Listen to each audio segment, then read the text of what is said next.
We then cut to the next day as we see the Justice League investigating the dead body of the Flash, who, as we know as the audience, was betrayed by the Green Lantern the previous night.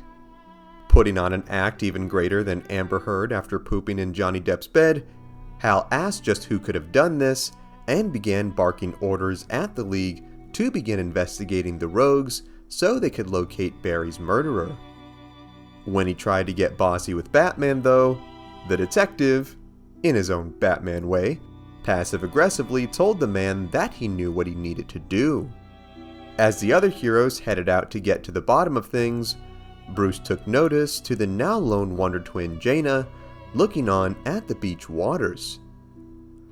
Later that night, we see Batman in the Gotham sewers using some type of device to scan the waters below.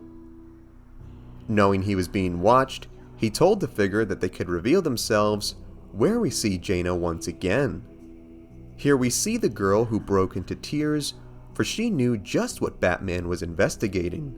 It was the remains of her brother Zane, who unbeknownst to them, was chopped into pieces and drank by the vampire Green Lantern, who then dumped his bloodied remains down the sink of the Hall of Justice. Despite Bruce telling the girl to go home, she refused, for she was here to find out the truth of what happened to her brother, no matter how dire it was.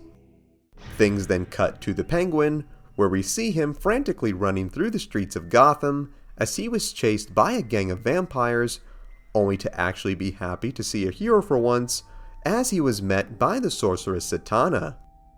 At first believing he was saved by the tall, sultry magic mommy, she then proved to be a sinister, sultry vampire mommy, where she too was infected and leapt on the poor Birdman, where she fed on his blood. We are then taken to the same dark beach where the Flash was murdered, as Wonder Woman stood in the spot where her friend was slain. Being met by the undercover vampire brother Green Lantern, the sussy boy asked if Diana was looking for Barry's rogues, only for the woman to not be so sure that they were the ones who did this. Out of nowhere, Hal then tried turning up the vampire riz, where he told her that Barry had a crush on her, along with pretty much every other dude in the League. Not falling for these light-skinned shenanigans, Diana then wrapped Green Lantern in the lasso of truth, where she then demanded for him to tell her just what was going on. Having no reason to lie, Vampire Lantern then told her his true intentions, where he confirmed his undead persona and that he in fact killed the Flash. This revelation then left the Amazon in tears, knowing that she now lost two of her closest friends in the same day. Apologizing that she felt this way, Jordan then lured the woman right into his trap as he activated his vampiric hypnosis, which led her closer to him. Asking how he was able to do this, Hal then told her he was speaking to her vulnerability, where he then sunk his teeth into her neck, infecting and welcoming Wonder Woman to this new bloodthirsty world.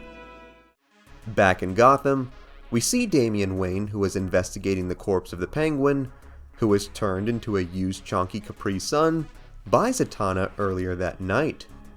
It was at this scene where he was met by Black Canary, where they both had a standoff, questioning which of them may have been a vampire.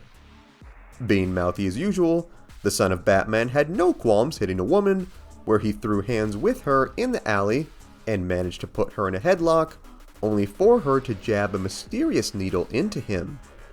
Asking just what the heck this crazy chick jabbed him with, Canary revealed that she took a sample of his blood so she could confirm that he truly was not infected. She then roundhouse kicked the boy right in the face, where she ran off into the night. Back in the sewers, we come to Batman and Jaina investigating the death of Zane.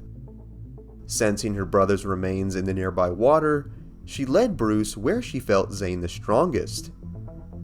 Preparing his diving gear, Batman then jumped into the murky sewers, where he came back with a deadly discovery. After Green Lantern's cannibalistic rampage, all he was able to find left of the former Wonder Twin was a tip of his severed finger.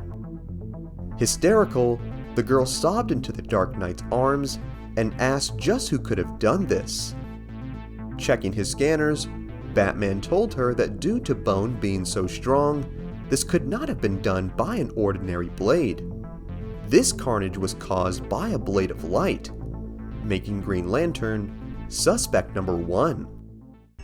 We then see Black Canary as she made her way to her and Green Arrow's secret hideout, where Roy Harper stood guard with his bow prepared, asking her the password. She then told the dude that she forgot it, and told him that it was a pretty bad security plan, for if she were infected, she would still remember the password. That's honestly very sound logic. Green Arrow then told the kid to stand down, for he did not remember the password either. Relieved that each other were alright, Dinah revealed to Oliver's the blood samples that she had taken from the other heroes. With this, they would be able to test who was not infected, so they can form an alliance of heroes they could trust and take the fight to this vampire invasion. The next day, we see the members of the Justice League who had met for an emergency meeting. Suspicious that their greatest enemies had all been missing, Superman noticed that Batman was not present, where a voice told him that he was not invited.